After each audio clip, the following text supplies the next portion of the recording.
Hello, welcome. As you enter the room, please let us know where you're from. This is the Study School webinar discussion with cinematographer John Connor. We're very excited to have him here as a guest, but as you fill the room, please click all panelists and attendees in the chat and let us know where you're coming from. Got some Angelinos. A lot of us are in Los Angeles, I think. Well, we'll go over that actually, because a couple of us are not in LA. But welcome everyone. Please let us know where you're coming from. Remember, there's the chat section and the Q&A. If you have questions, please post them in the Q&A. We appreciate all of them, but we never answer everyone because we run out of time. We appreciate everybody being here from the Ukraine, South Africa, Virginia, Maryland.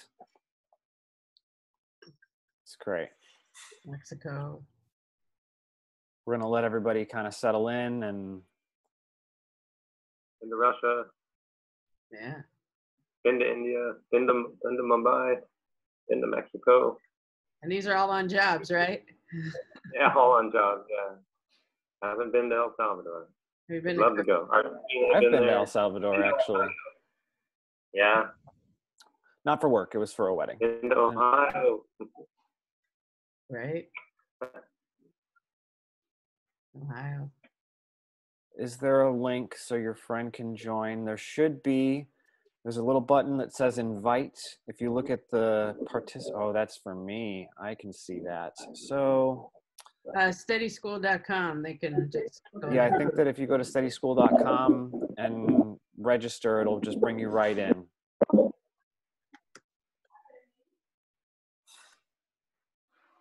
I'm gonna get things rolling just with the introductions for now. And while everybody else kind of settles in, thank you one and all for being here. We're gonna start with our friend Bonnie here. Bonnie, if you'll take a moment to introduce yourself. All right. Hi, everyone. My name is Bonnie. I'm a camera assistant in Los Angeles and also a student with Study School. Excellent. Thank you for being here, Bonnie. Brian, if you'll let us know who you are and what you do.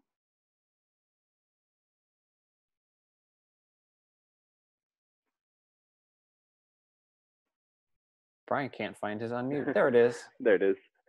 I'm Brian Ecklemeyer. I'm a local 600 First AC in Houston, Texas. Excellent. Thanks for joining us from Houston. Veronica, if you'll tell us a little bit about yourself. Hey, I'm Veronica. I was a local 600 AC for the last 6 years, and now I go to AFI, and I'm transitioning into shooting full-time. Congratulations on making that transition. We're excited to hear what you have to say today. My name is Matthew Borick. I'm a Los Angeles-based local 600 camera technician and a study school instructor. Very excited to present this webinar with John Connor, but a couple more introductions first. Jessica, please, who are you and why did you start study school? Hi, everybody. I'm Jessica Lopez. I am a Los Angeles and Atlanta-based local 600 camera operator and Steadicam operator. I helped create Study School with Matt basically because we just wanted to create a space that we wished we had when we were younger, where we brought people together to help, teach them the skill in the art of Steadicam operation and focus pulling and camera assisting and, just the team effort that it takes to pull off a shot, especially like a single take Steadicam shot. So our school kind of revolves around that relationship. And yeah, that's why we put these Q&As on. Thank you, Matt. Thank you, Jess. Chris, if you'll say hello to everybody and let us know about yourself. Hi, my name is Cristiana Eid. I go by Chris, and I act for the Study School. So if you ever take a class, we'll probably be working together. I also freelance for the Learn Filmmaking channel and the Society of Camera Operators. Thank you, as always, for being here, Chris. And Gabriel, if you'll let us know about yourself as well as the Learn Filmmaking channel.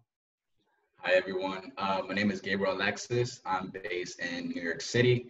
I'm a producer and filmmaker. I am the founder of Learn Filmmaking.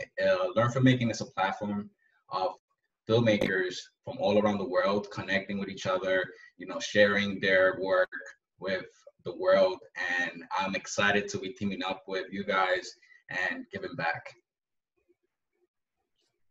Thank you, as always, for your support. We appreciate it, and for you connecting with us with your global audience. Last but not least, John, if you would be so kind as to introduce yourself. Hey all, I'm John Connor, now a cinematographer. I worked my way up the ladder through all the lovely positions in local 600. Been in the union for, let's just say, over 30 years.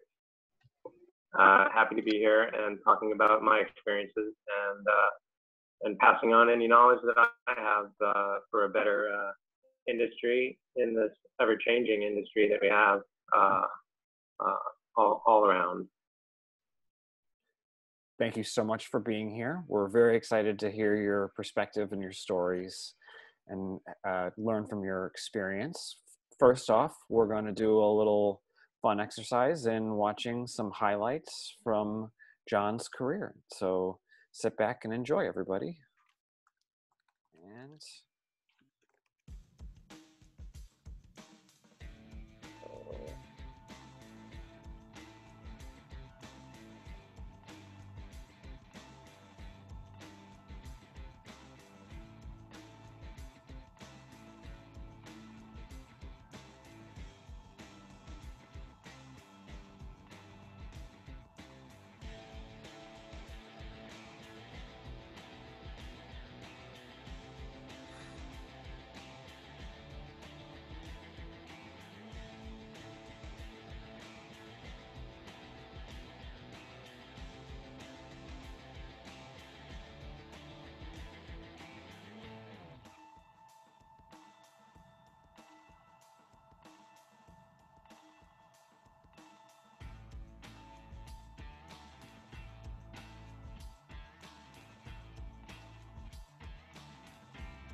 Wow, cool. Yeah, that's great, right?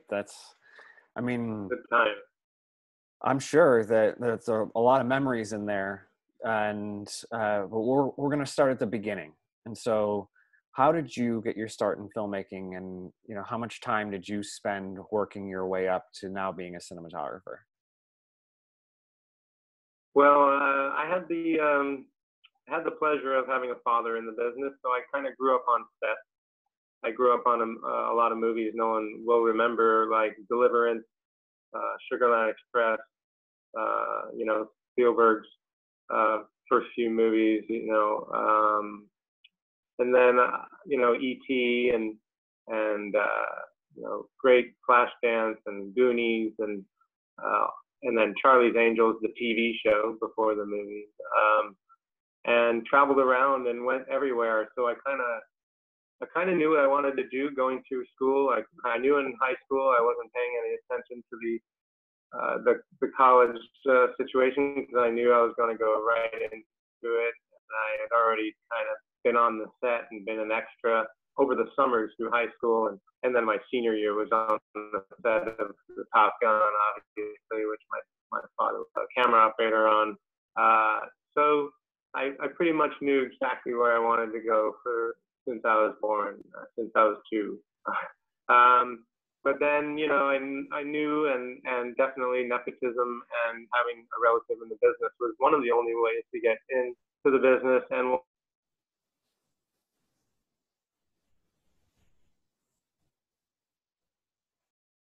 Oh no, is he back? He dropped. I know, which makes me sad because it was going really great. I was really enjoying. Now he's There- back. Hey, it's like magic. It is like magic. So you're muted.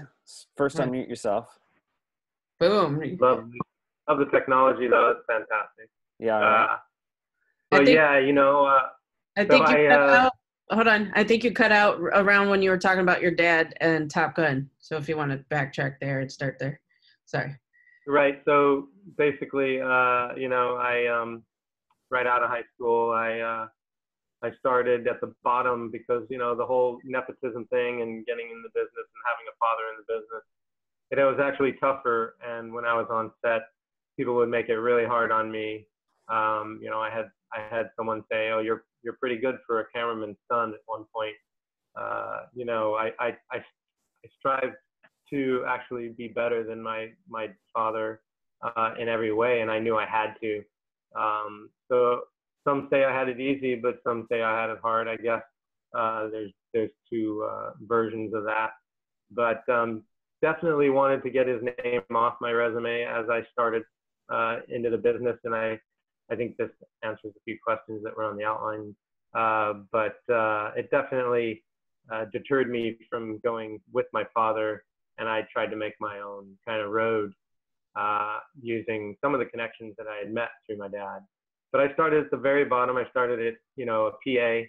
I was a production assistant for about a year before I was able to get into and on a project with my father, which he could actually take me on. And then I did a very difficult TV show, which was called China Beach. We were doing 20, 24-hour days. It was a war show on location, 4 days out of 7 shooting. And it was a really good learning ground. We really got whipped. I mean, I know everyone says they walked uphill both ways in the snow with no shoes when they were starting, but I was seconding for 2 cameras and loading on location. And we would do, 10 pages a day. We had a loading department when we were at Warner Brothers on studio, and my days were much easier on stage. But when we went on location, I was loading, for 2 cameras and seconding, which whipped me into shape. It was a really good place to learn. What I consider one of the best film schools. It was a really interesting way to go through the proving grounds, and after that you could go on to features, and you would be very seasoned and ready for any of the challenges that features definitely had. And then I broke into features. That's great. and I mean, it's amazing to hear the layers of experience and how, you know, one thing can kind of build to the next.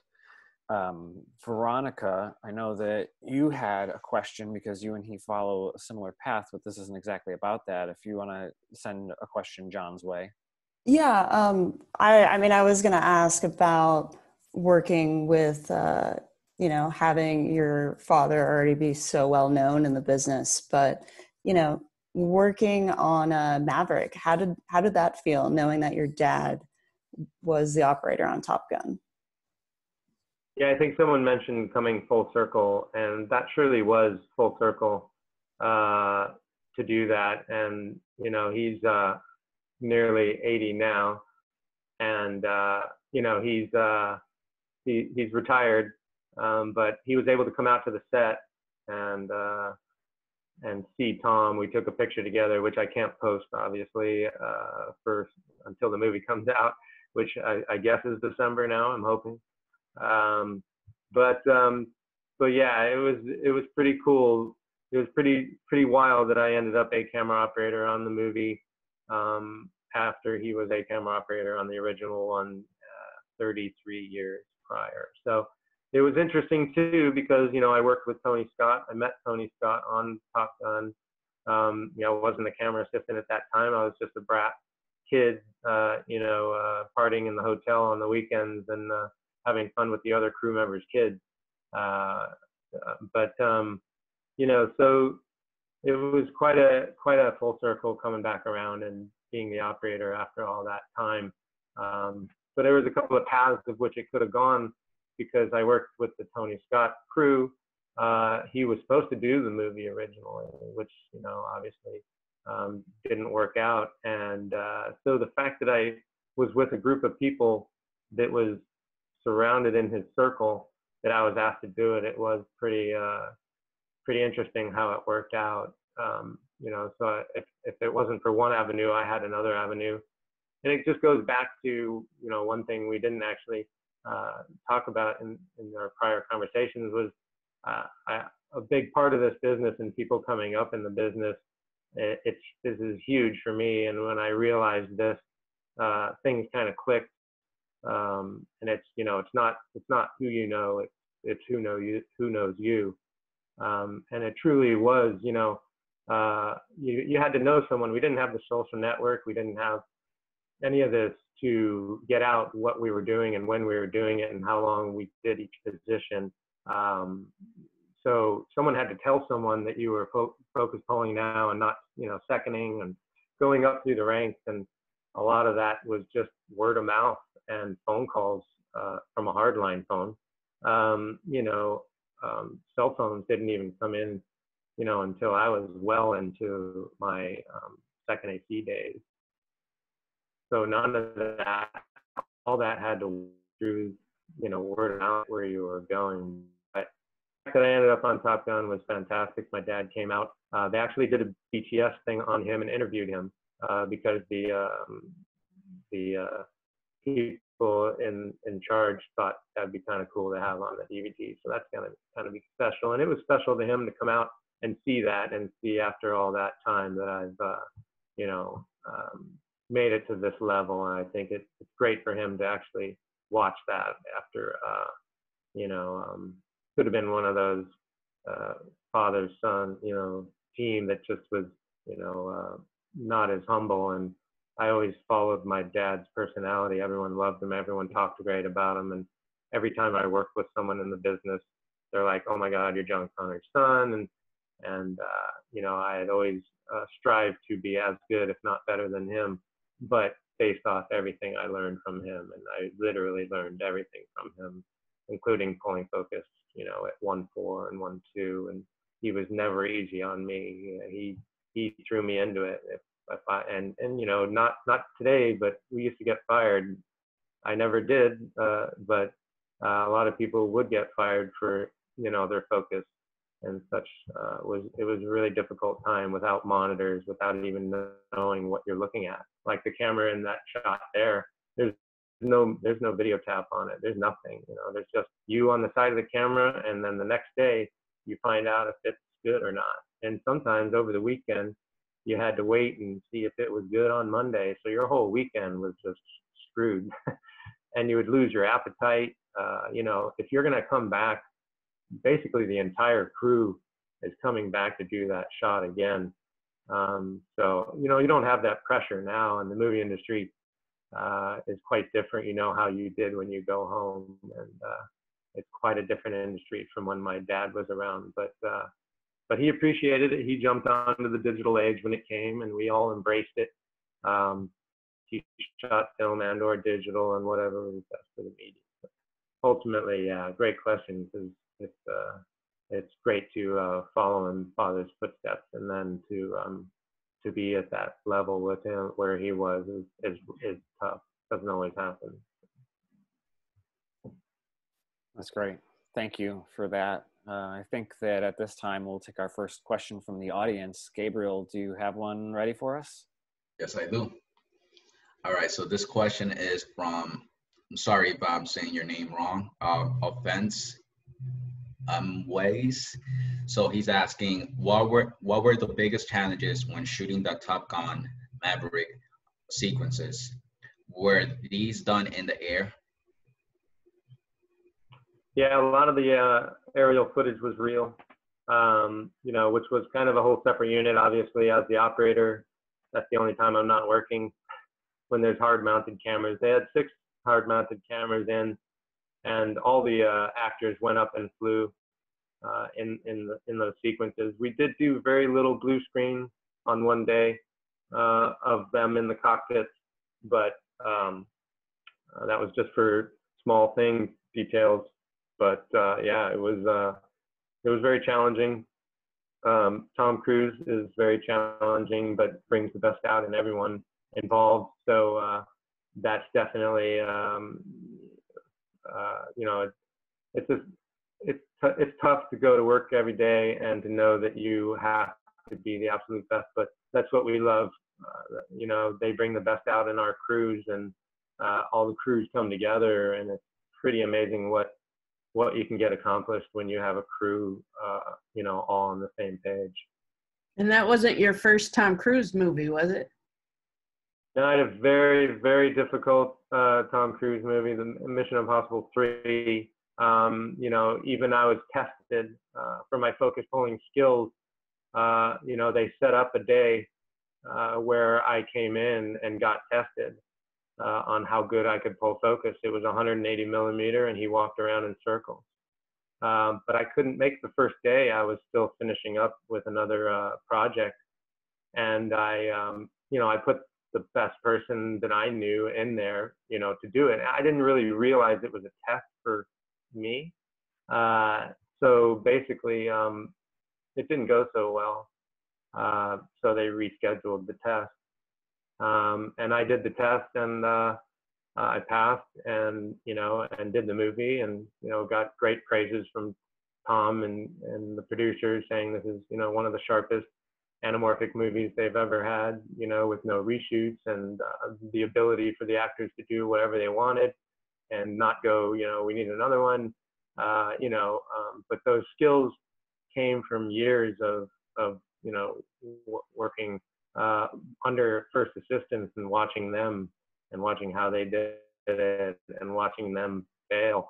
And, you know, I took everything I could, you know, and I considered, you know, everything was school. You know, the best experience is on the set and doing it from beginning to end. If you know, you don't have anything to do, go shoot something, because every time you do it, it's an experience that you're going to pull from years down the road. And I wouldn't have been able to pull that movie off, and or, you know, some other, you know, well-known tough deals like Revenant. I would never have been able to pull that off without the technology and the, you know, the hybrid way that I pulled focus, which was, you know, with a Cinetape and off to the side with a monitor on my hand, walking around with the actors, trying to get in front of the, you know, the grip with the backpack, with the M camera, you know, in a very, you know, difficult environment. None of those movies I could have done without the experience.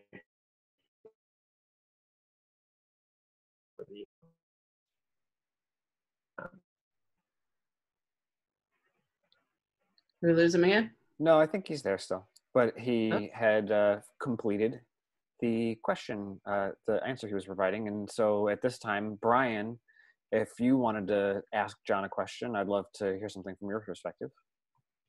What was your first big break for when you finally thought, I've made it in the industry? You know, I obviously went my own direction and tried to prove myself on other movies. I did a movie which was not well known called Puppet Masters, only because another movie kind of paralleled it called Outbreak, and that one did really well. This one was Donald Sutherland, and it was my first anamorphic movie. And as a focus puller back in the day, you couldn't do an anamorphic movie unless you had done one.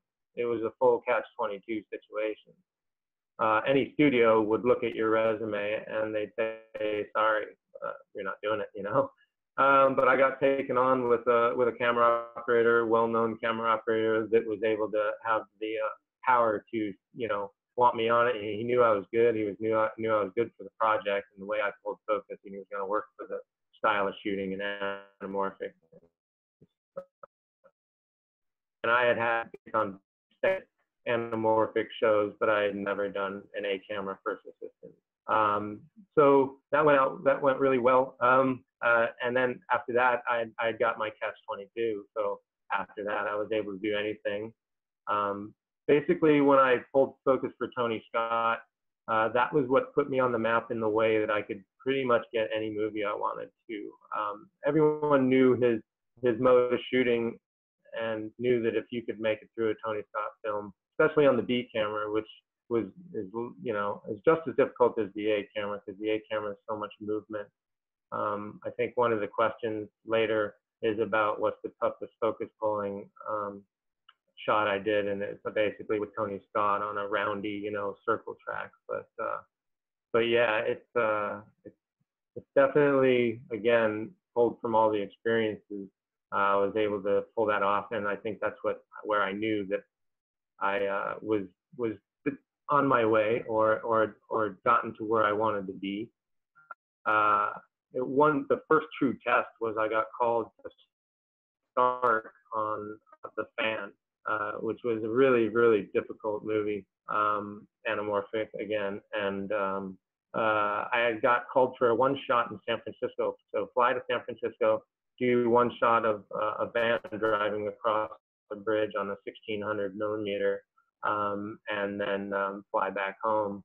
So basically, you know, I got called, the A and B camera were taken. So I, you know, got called for C camera, but it was only here and there. So I came out to do that shot, and the A operator, Martin Shear, came over, and we set up the camera at 5 a.m. and, you know, the van set up on the other side of the bridge, and I got the 1600 millimeter marked on, you know, I got focus marks at the beginning of the bridge in the first span and the second span. And they said, you know, basically this is, you know, 45-minute reset to get the van back in traffic, going back in town. You know, we'd really like to get this once.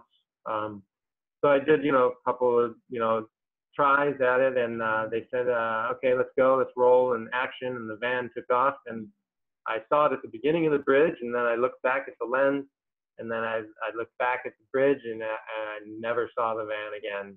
And I just pulled focus with the flow of traffic and just, you know, increased the speed as it went. And they said, cut, got it. All right, we're going home. And I thought I would never work in the industry again.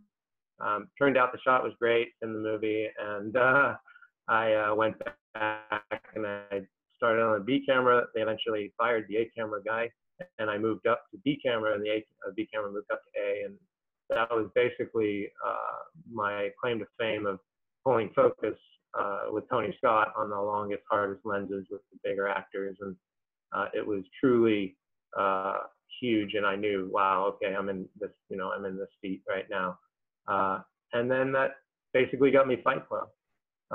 That, you know, that and Enemy of the State, and, you know, a few movies in between, and the Marlboros, which you guys showed, which was fantastic that you showed that, all the film and the hand crank that we did on Domino and all that stuff.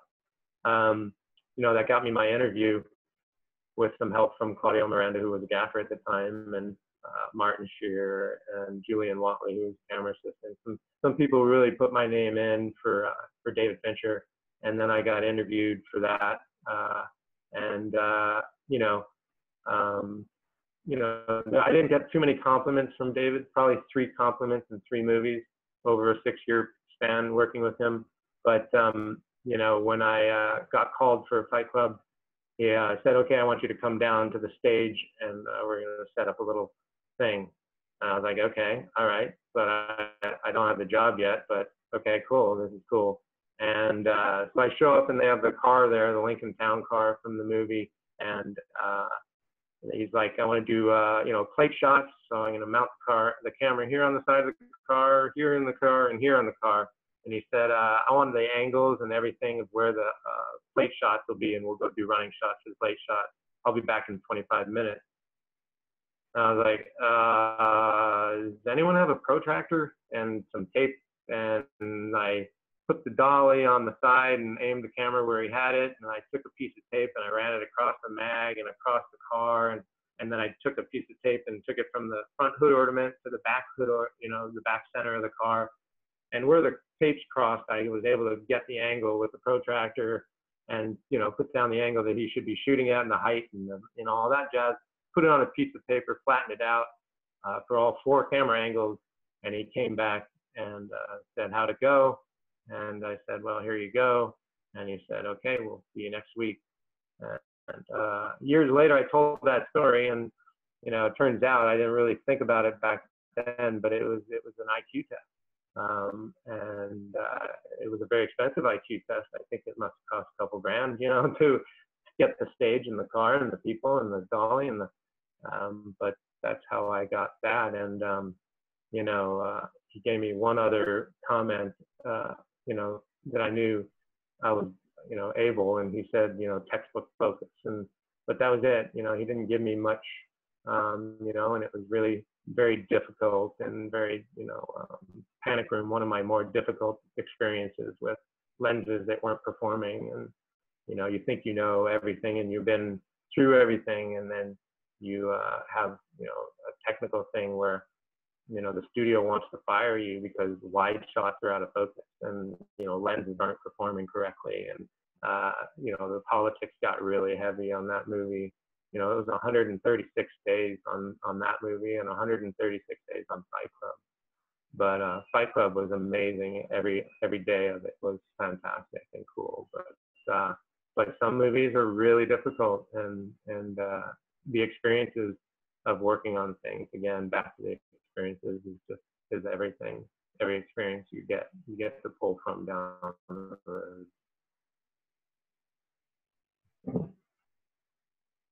Just, you're muted. There you go.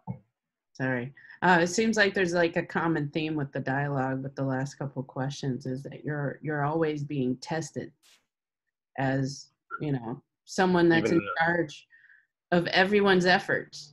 You're being tested because, you know, yeah, they're going to bring you out. They're going to check you out to make sure, because everybody's efforts will go to waste if it's not in focus, correct? Like, it's by far one of the most important things to do on set. It's pretty wild. It's pretty wild. And it's something I really enjoyed. I didn't think I'd enjoy it so much. I think we talked, or one of the questions might have been about how long did you spend in each, you know, position. And, you know, I was from the old school, and you were a loader for 5 years. You just loaded film. That's all you did. You weren't allowed to touch the camera. You weren't allowed to, you know, thread the camera at all. You certainly weren't allowed to carry it. You know, and obviously times have changed, and I've enjoyed, you know, going from the old school and adapting to the newer ways of doing things. And, you know, I never wanted to fight that process, you know, but it's definitely ever changing. But it's been pretty cool to watch it evolve into what it is now, and how I mean, unfortunately, you know, it was a little bit more on the art side of things, whereas I think just about anyone could pull focus now. Sorry to all you focus pullers. But the challenges that we were faced with in the past, you really, until you went to dailies and watched those dailies up on the film projector, and then when it was, you know, slightly soft, you had to tell the projector to, you know, focus up again. And, one thing my dad said when I first started out was, he said, just yell at the projectionist to roll through focus when you know you buzzed a shot and it's coming up. And then it'll make it through and it'll make it into the movie by that time. You're not tired. But yeah, it was quite a different world, but I do enjoy the way that it's done now and the way that, the freedom that it gives you. I mean, I ended up doing that on Revenant. Literally every take was different. Chivo did it different every take. He went in really close, and we were on the comms, and I would say stop, stop, stop, and that's minimum focus, which is where we pretty much stayed for a lot of it. And but pulling focus inside of feet. I had mastered feet, and I didn't have to use a tape measure. I had posted that post yesterday or Friday about the taking a tape out and measuring. Ultimately, I got so good that I didn't need a tape measure anymore. And there's a few assistants, Scott Rathner and some great Kenny Shino. There's some great people that didn't need to actually take a tape out for anything that was 4 feet and 20, 30. They knew, and would pull. But once you get inside that 3 foot, especially 2 foot range, the inches and the barrel of the lens, it was pretty difficult. So I had to adapt to going to the monitor and pulling off a monitor and feel. But without that feel and knowing that when you get closer the lens goes faster and the opposite for going away, and you really get that feel. And I had my Preston rings all dialed in, and I did each one of them for the lens and used them to their advantage. It was really easy. And that shot in Fight Club that they showed me it's like on a 300 millimeter, Ed Norton running at us at high speed at 120 frames in film. And I took them further than they cut. I had it all the way because you had to have a shot all the way. You never knew what they were going to use it for. Of course, they cut out when it's still like, here, I have it all the way to here. But no one will ever see that. But yeah, it is pretty cool watching the way focus pulling is done now. And goes back to also, walking a mile in every one of the positions of the camera department's shoes, and knowing as a cinematographer now what I can get and what I can't get out of people. And it's having been and doing that, it gives me a lot of patience, knowing what it takes to do each job. This is actually a perfect transition into Bonnie's next question. Bonnie, if you would please give us the backstory in this question for John. I think it'll help continue this conversation. Yeah, so there are a lot of people who, when they're first starting out, don't have as much opportunity or financial benefits to working in the field, meaning that you want to be fully available for most jobs. And sometimes if you're working an hourly job, you can get a call like the day before a job and you want to be available to take it. A big thing that a lot of people will do to try to get by is they'll work like Postmates, they'll try to find a side hustle, they'll sleep in their car. Like personally, I've stayed with friends, I've couch surfed, slept in my car a few nights. I've stayed at Jess. Jess is very nice. I'm very grateful for that. So something that's very vital to that is you want to be able to maintain your health and stability while seeking out this field until you're well off enough to do so. Is there any advice that you have for overcoming that kind of obstacle while you're trying to get there? And also, is there any mistakes that you think that can be avoided for anyone in those shoes?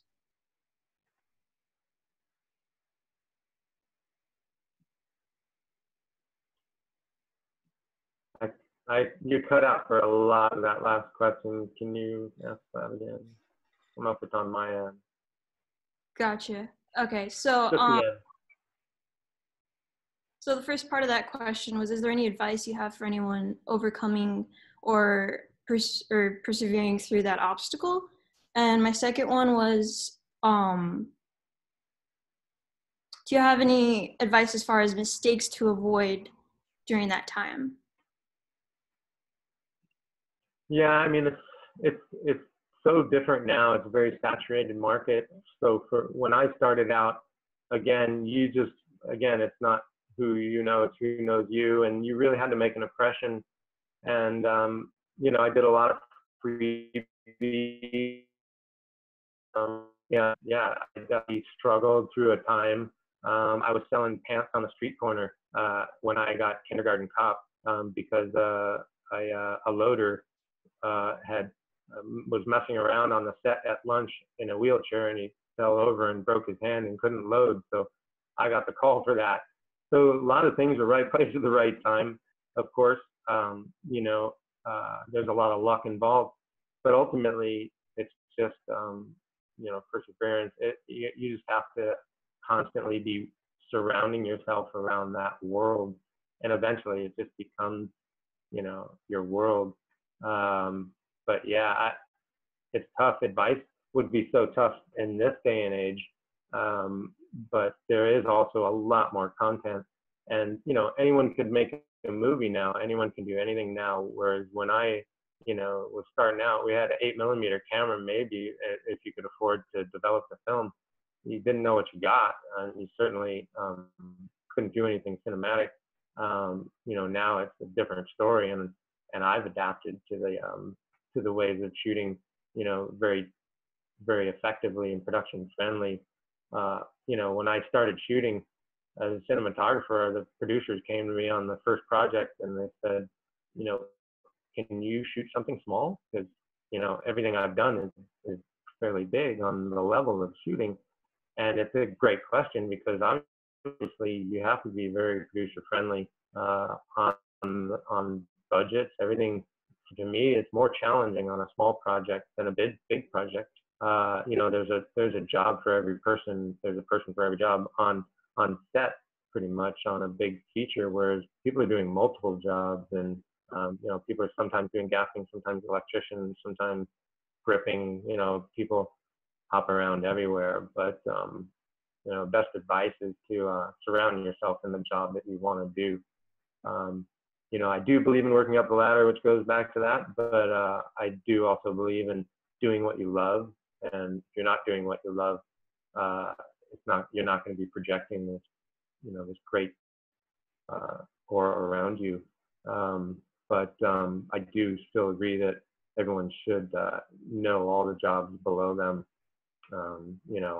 and certainly try to walk a mile in each one of those shoes. But it's just surrounding yourself and just doing it. That's great. Thank you. Yeah, that's good advice. Chris, do you perchance have a question from the audience at this time? Yes, I have one from Sam Neyman. John, what could you tell people, how do you transition from operating to shooting, and what advice can you tell the audience when they want to become a DP from operating?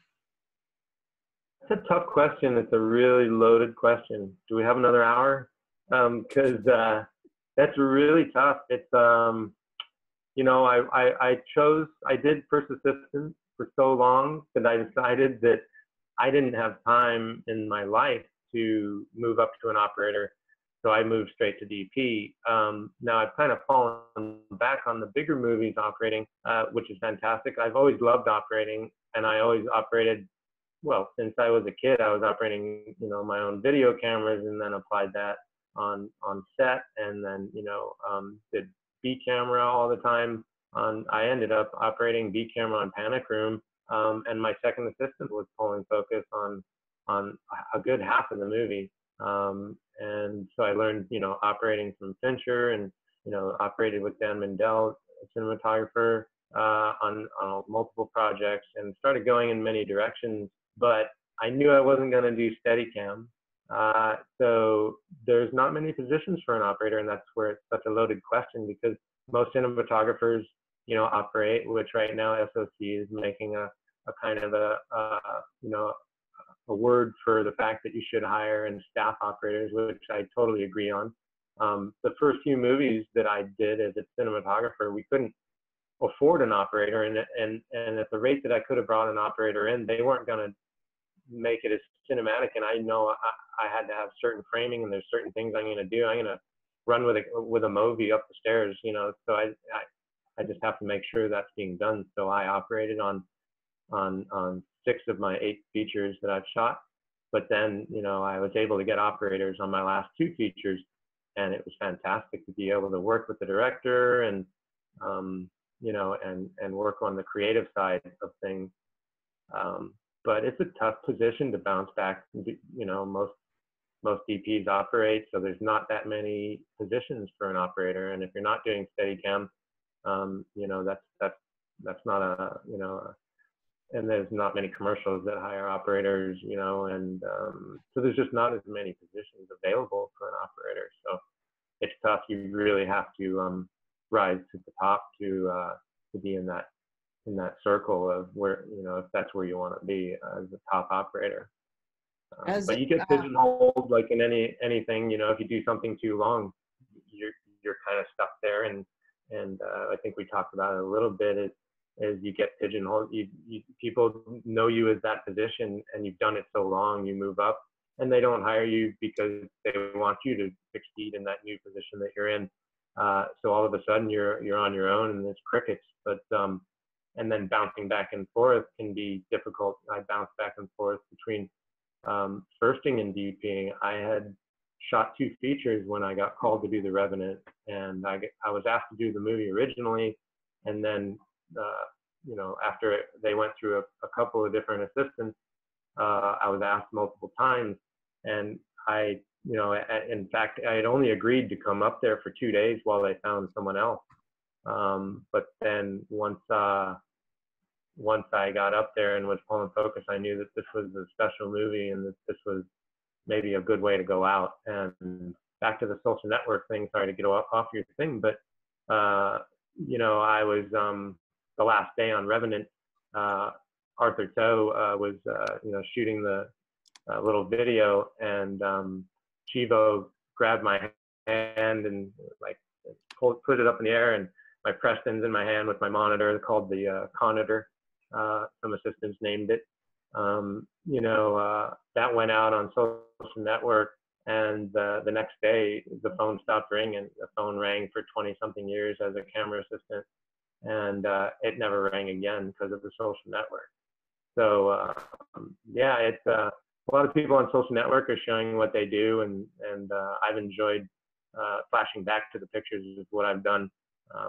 You know, we were allowed to take a lot of pictures on set, but now it's a little more difficult.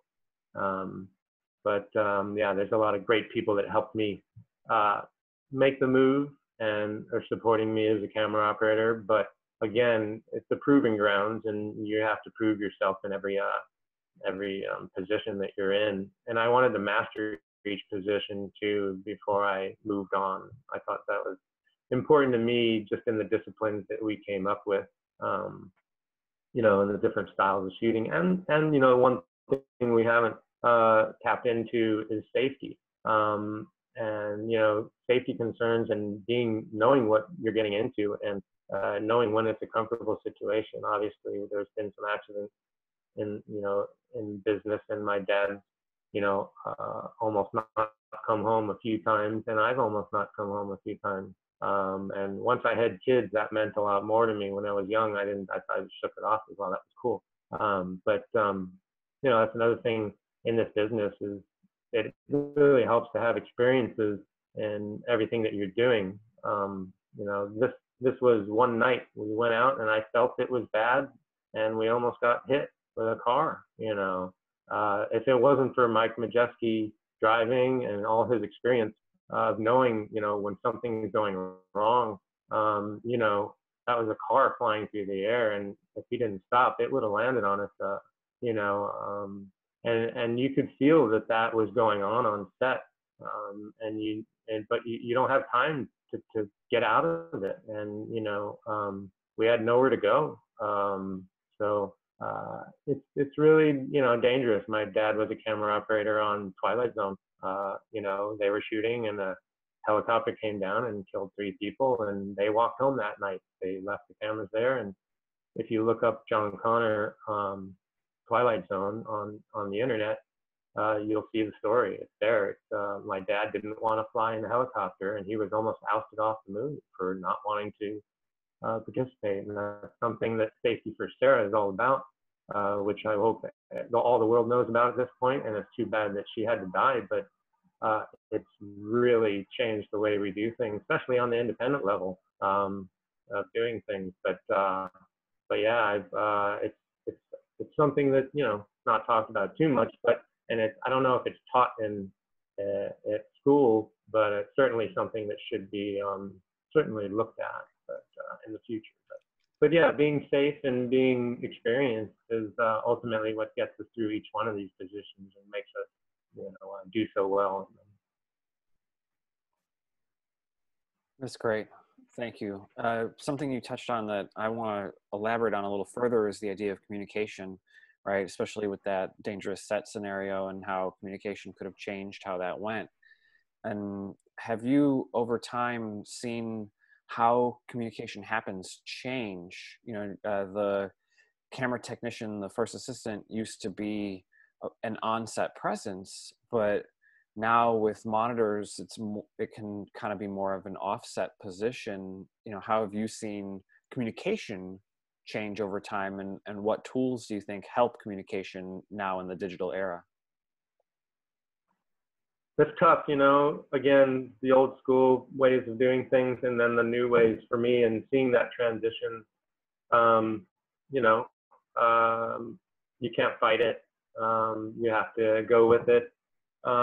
But yeah, there's certainly a disconnect. There's also, you know, a connection, and understanding, and you know, it's allowing people to do things that we couldn't do. So I think everyone's embracing it, obviously, and mastering it. And I'm blown away at what was done on Top Gun Maverick with Focus, with Dan Ming and Bob, you know, Smathers. I just, you know, and everyone that's doing these bigger projects with the Light Ranger, and, you know, not many people know it, but I was one of the people that pulled the Preston off of the Steadicam. You know, we were doing the movie The Fan, and we were having, you know, 300 millimeter shots, and the pitchers were pitching balls, and never really realized this, not being a huge baseball fan, but the pitcher actually travels like 6, 7 to 8 feet in their pitch, and we were trying to pull focus on it, and there was just no way. And so Reggie Newkirk actually, I believe, was the one that came up with an idea to put a video camera off to the side, and then we would put, you know, someone with a slate out, and we would literally put marks on the monitor like where my hands are. And then as the pitcher traveled, I would just pull focus off of the image that I got. But 9 times out of 10, the grips or the DP would put a huge 12 by still cup right in front of our video camera, and then I would be aced out. So then I came up with the concept of, you know, I asked the Steadicam operator if I could pull the Preston off of the Steadicam, which is really all it was designed to do. At the time, you know, there wasn't very, you know, good technology in that. Even, you know, there was backlash, and so you had to compensate for backlash, and it wasn't the same direction. The marks weren't the same in both directions, and so I ended up pulling focus off to the side, and then I grabbed a little monitor, and we had a little 1-inch screen monitor that was UHF TV, and I was able to kind of see what the frame was. And basically, that was the way I pulled focus on all those movies on the long lens shots. I was off to the side, and it was just so easy. It was unbelievable. I just watched them travel, and just went right and back and everything. And I looked over, and I was like, "How was it on 300 millimeter?" And it's great all the way. Yeah, great. And eventually, I got on headsets, and I would be able to talk to the operators, and they could say, you know, go back to this person, come back to there. So I evolved with you know, all the ways of pulling focus, but the technology today, I think you really have to embrace it. But you know, I think there's disconnects, but there's still connections. I think it's just a modern way of doing things, and it is the norm now. But again, I think it gives the ability to do just about anything now, shot-wise. And you know, there's a few shots that I couldn't do. You know, I just could not get. Very few, but there's a few that I just could not get. There's one on Mission Impossible 3 where we're, you know, tracking outside a vehicle and Tom falls out of the car. He's on a harness and his head almost hits the ground for real at 40 miles an hour. And on the 135, I just could never get it. I never got it sharp. It's in the movie and it's a little buzz, but I never got it how I wanted it. But if that technology that's available now, I would have been able to do something like that. You know, I used lasers. I used anything I could. You know, I would put 3 lasers out on the head and it would, you know, be at 12 feet, 8 feet. And that's how I did the test for Mission Impossible 3, is with lasers. There was no other way, with a camera, you know, moving around and the actor moving at the same time. There was no Cinetape or Panatape that could keep up with that technology and possibly get that. So it was completely winging it in a sense, with experience, with a little help from the Cinetape here and there, and somehow I pulled that off. But again, the technology today is just fantastic for how we're shooting. No rehearsals. It's wild how much it's changed the landscape and the possibilities, you know, of just going for it sometimes when you don't know exactly what's going to happen, but you don't want to waste the energy of it. Veronica, I'd love to pull you in again and hear another question from you. Sure. So what was the most important lesson you learned as your time as an assistant? And then how did you apply that into becoming a DP? God, there's so many. It's a loaded question as well. You know, I mean, everything I learned is what I think makes me a good cinematographer now. You know, I didn't consider myself a cinematographer until I had shot 3 movies. You know, I really didn't pay much attention to cinematography as much as I should have when I was a first assistant. I really concentrated on firsting, and there wasn't time to really kind of watch. I mean, we actually had lighting still photographers that came in just to do lighting notes on certain movies, just because there's so much else going on. And to prepare, I mean, as everyone knows, the camera assistant and the camera team, as well as, you know, the AD staff, we don't get downtime on set. You know, there's the shot, and then there's setting up for the shot. That's it. You know, you're full time. So all the experiences I've pulled from, they all work today. Again, goes back to that. But I don't know if there was one single event that I can remember off the top of my head.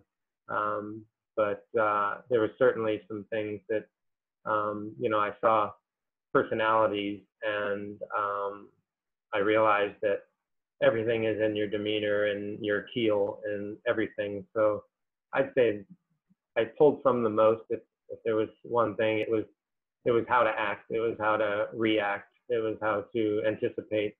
It was how to, you know, change your priorities. I had people that, you know, worked below me. I had many second assistants over my time, male, female, all for whoever was best for the job I picked. And I worked with them for years. And, you know, it's all about being able to change your priorities, because our business is ever changing. Every shot's different, every setup's different, every scene, every show, every director. I think one of the questions someone had posed in the outline was my direct, and I'd have to say Tony Scott. You know, doing this stuff with him, he was the most creative. He brought out of everyone involved. If he liked you, you weren't asked back. It was plain and simple. But if he liked you, he gave you a nickname. Mine was Pebbles. There's nicknames for everybody that probably aren't politically correct these days. But we loved him so much. We're all upset, you know, bummed that he's gone. I would hope to have been shooting for him. I started shooting for him on some projects before he passed. He finally let me start shooting things, and I would go up in a helicopter with him, and just me and him in the helicopter, and shooting, you know, shots over Vegas and for projects. And I would hope to have been shooting for him these days, but then he left us, and now everything I do, going back to your question, everything I do now on set has a little piece of Tony Scott in it.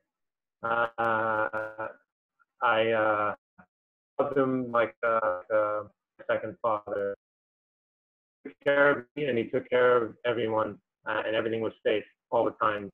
No one got hurt on Tony's movies, and he really pushed everything between helicopters and that's my toughest shot probably that I've ever done, which was also in your outline. That was a 360 around the train, and Tony Scott had taken apart the middle of the train and designed it so that the camera could go around and around the cab. And I had Chris Pine and Denzel Washington, and we were basically on there was 4 other cameras still, but we were the one camera going around and around, and basically we would just go from one actor to the other at some point during the circle.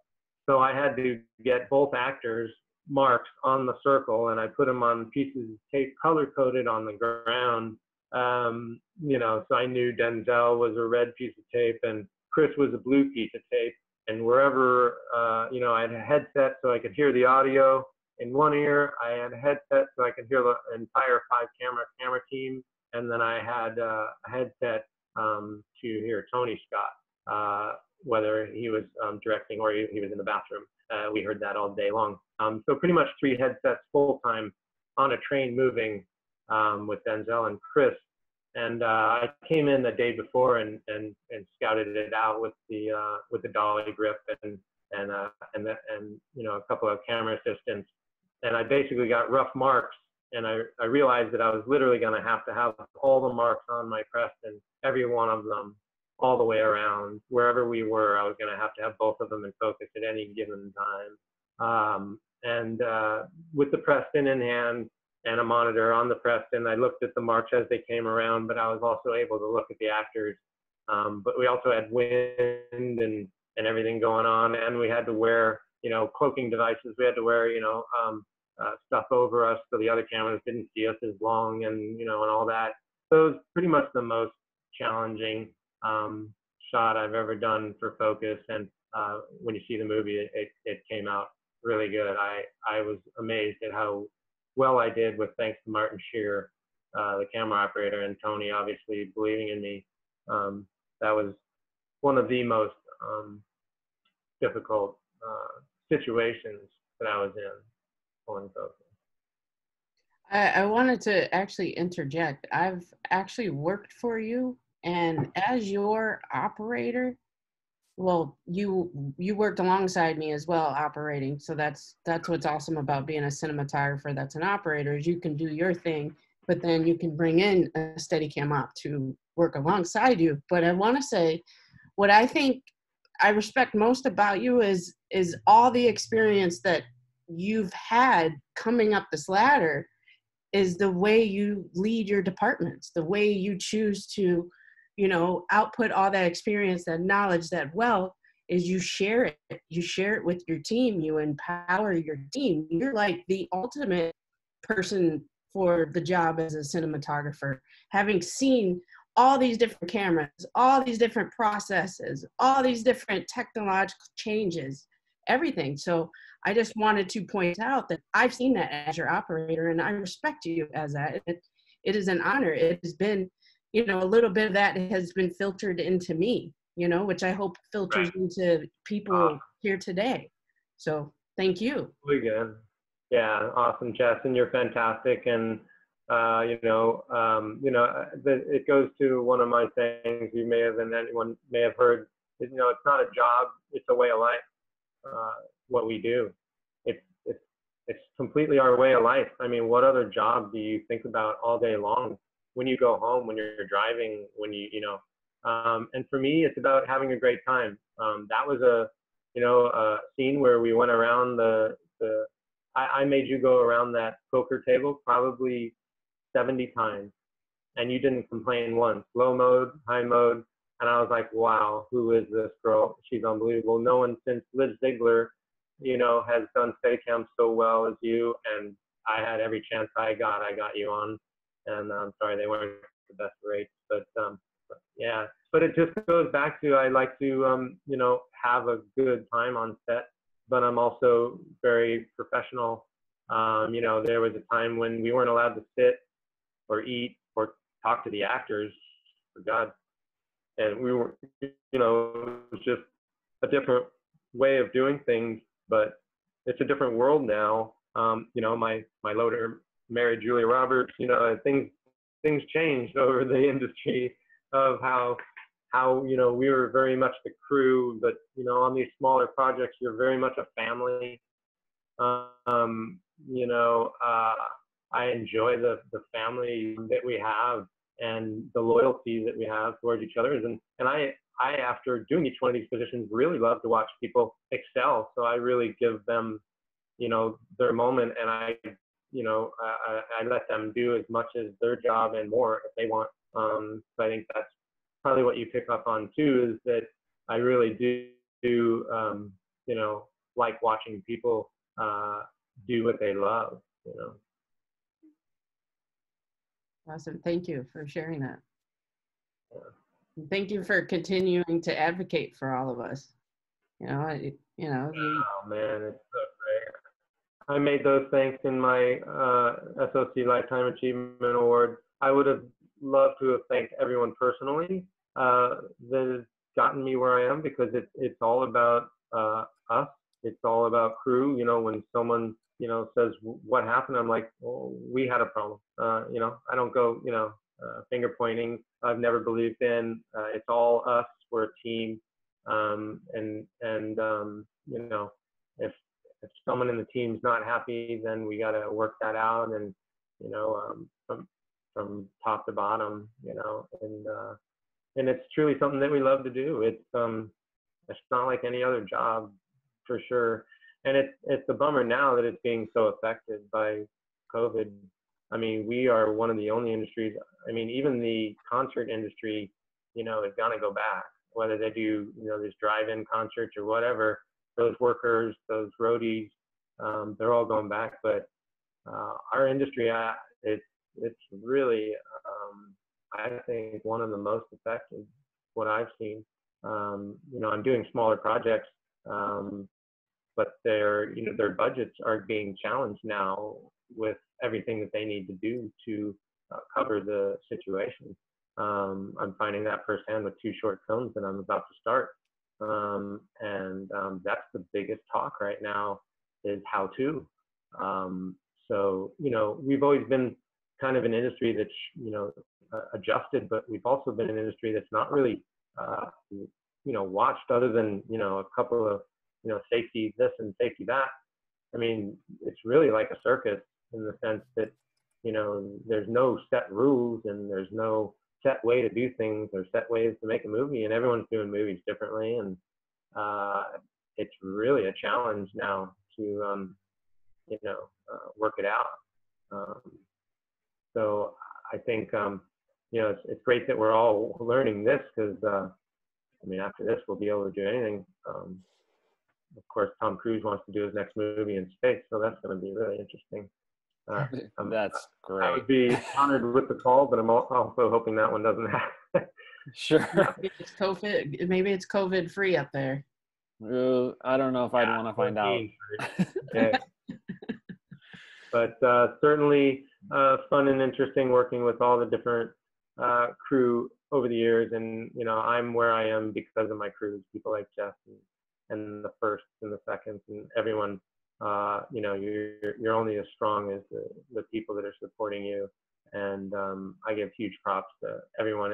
It's too bad we don't, we've tried, but, we have a little awards here and there, but there's really not, much for us. So it's the accolades, it's the notoriety, it's the, that's what we get out of it. And that's why I truly love doing feature work more than anything, just because, you are seen, and your work is up there on the screen, whether it's on a iPhone or a big screen.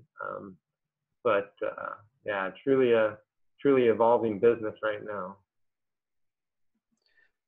It is, and I think the community recognizes greatness, right? When someone has a storied career, the community itself recognizes it, whether there's an award or not. And you know, I'm grateful for the persons like yourself who are willing to give back to the community. And Right. thank you for being here. Yeah. Gabe, do you want to pull one from the audience, Gabe? Yes. I just want to thank you again, John. You're awesome. You know, you've done so many amazing things, and I'm learning a lot from you. So I have a question from Mark Arica.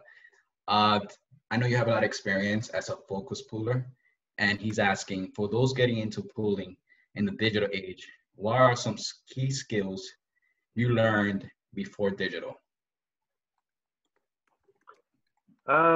Key skills is in focus pulling.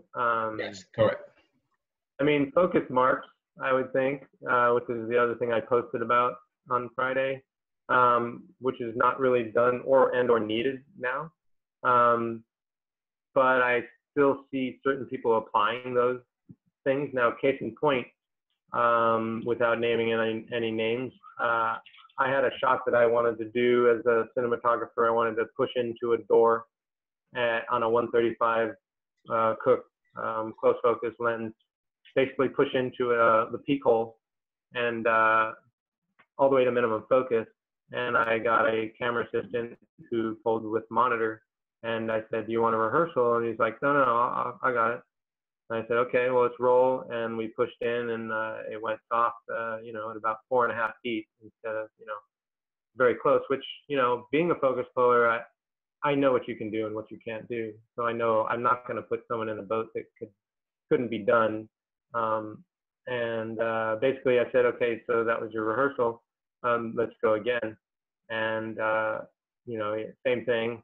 And then take 3, he kind of went in and then went out and then got back in again. And I'm like, okay, well, we can't have that. So once you go out of focus, just stop pulling focus. So it just goes to blur. And then the next shot is, you know, a close-up fisheye shot of the eye going in point of view. And then all of a sudden you're in this wide shot. So they were going to blend the 2 shots together. So I was like, well, you know, maybe if in the darkness of the door, they can blend it in and they'll just morph it and blah, blah, blah. But he couldn't get it before he lost focus on the edge of the door. So it didn't work. He actually never got the shot. He couldn't do the shot. He didn't know marks. And that shot would have been fairly simple with marks. It's literally just timing, which is timing is probably the one thing I learned that I was able to take from the analog world to the digital world. And that proved itself on Revenant, because the only thing that got me through that movie was timing, pulling focus and knowing just from doing it, you know, where to be. And every time I looked at the monitor, once I, you know, was guessing, he was sharp. And, you know, but yeah, it's definitely one of the things that I took is the timing. And that was everything it was when pulling focus, like the Fight Club shot of Edward running at camera. It was really timing. And we had our second assistants for many years would call the marks outside. They would be off to the side calling the marks. You know, that was a way of doing things. And then when I went pulling focus off to the side, I was able to do that and not have that margin of error of whether they're saying right on the mark, or is it before the mark, or is it after? So I was able to have complete control of pulling focus off to the side. So, yeah. Awesome. Thank you so much for that answer.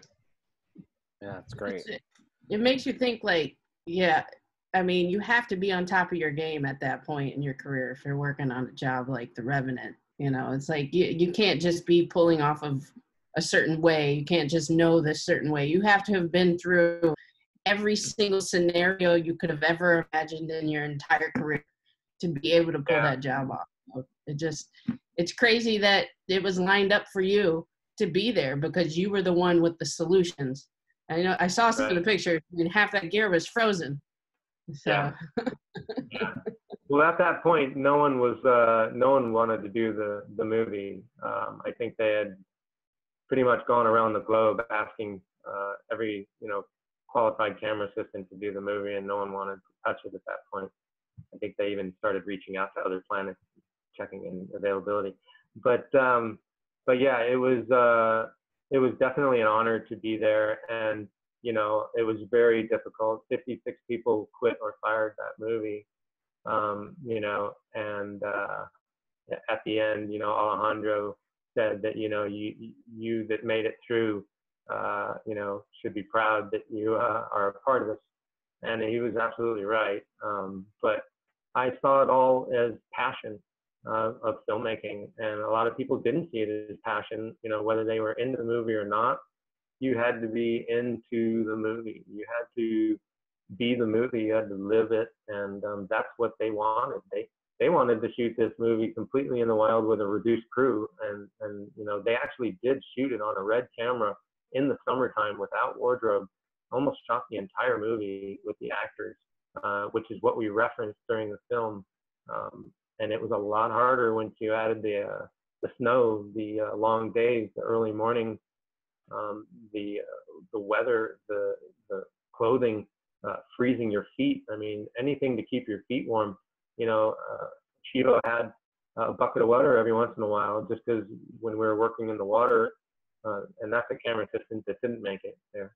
But you know, it was challenging. But again, I saw it as passion, and I'm very passionate and care a lot about everything I do, and keeping it sharp, and being, you know, running an apartment of multiple people. And on this movie, I had lenses again that weren't focusing. I was shooting tests on the morning of and watching tests and figure out what was going.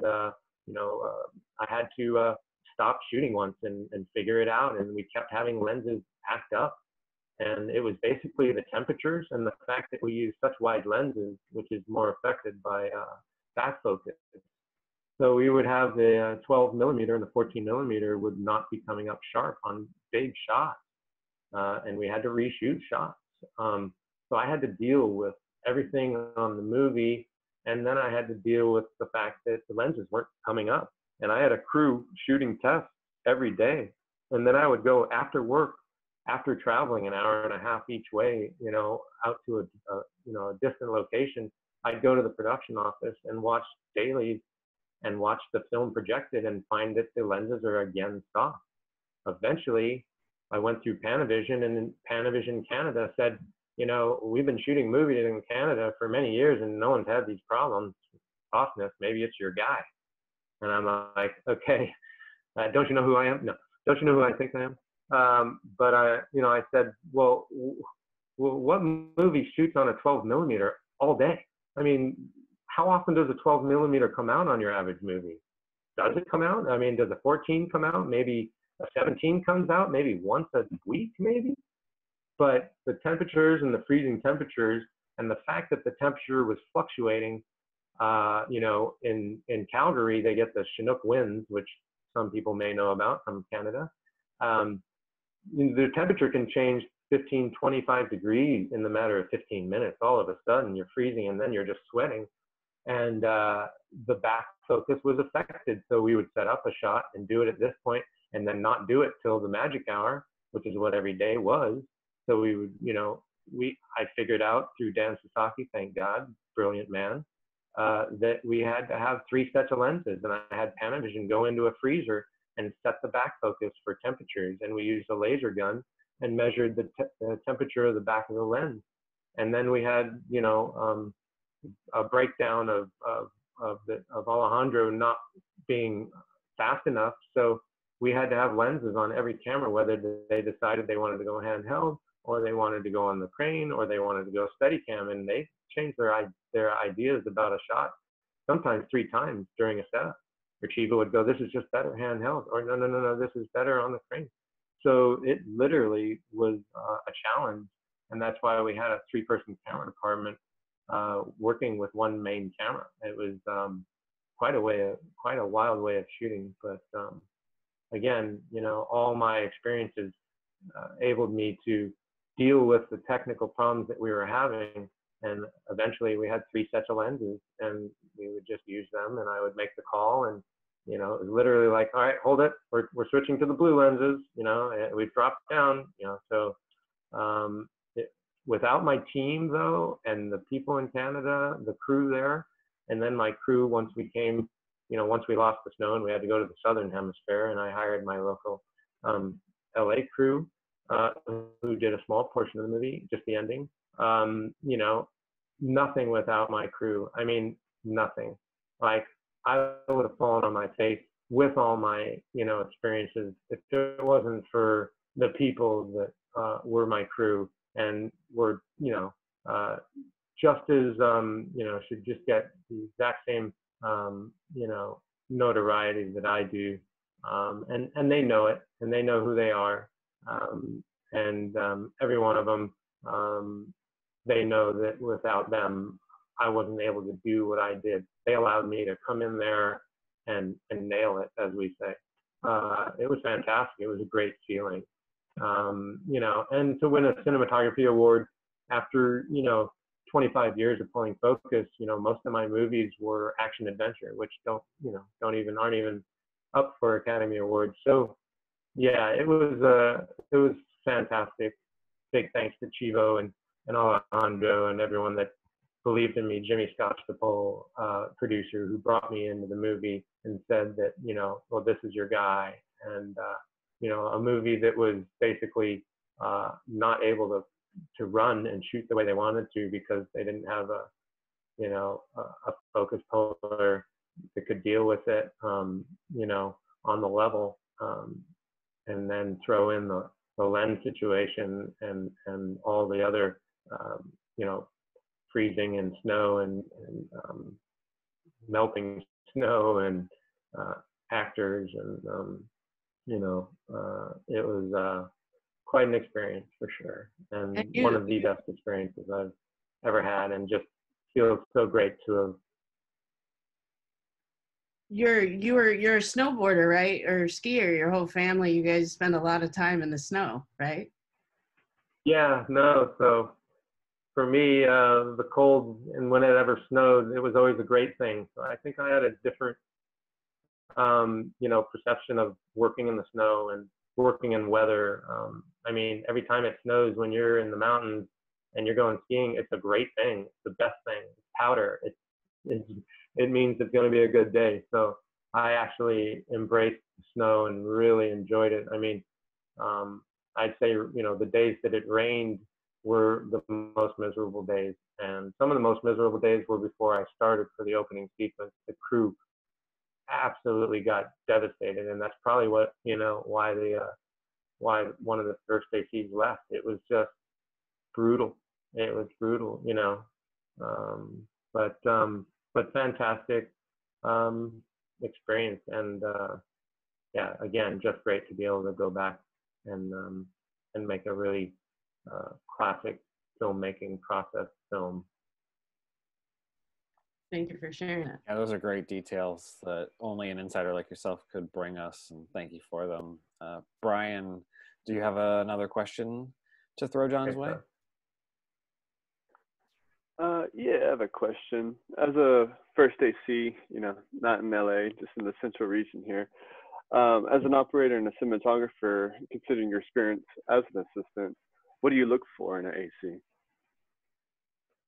It's tough, you know. It starts with personality. You know, one thing David Fincher said to me of the 3 compliments he gave me over 3 movies was, you know, you just do it, and that's simply what he liked about me. And the fact of just doing it, whatever the situation is, you know, fielding the ball per se, you know, it's hugely challenging.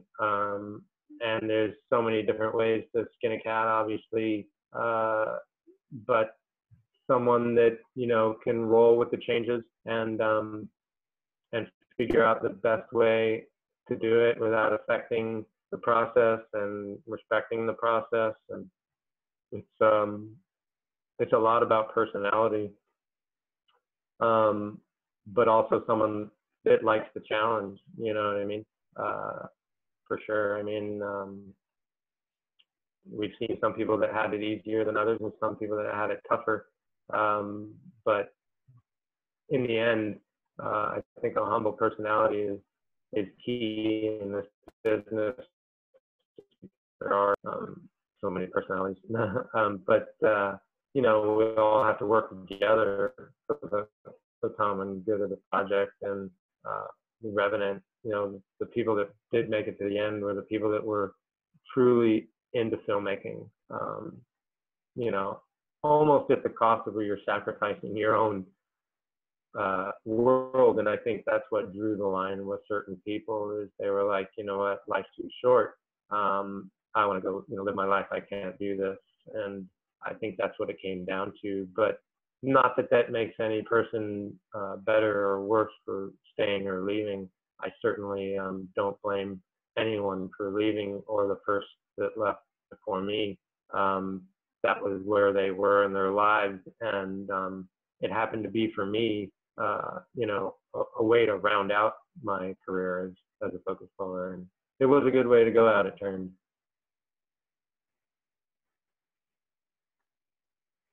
Very cool. That's very cool.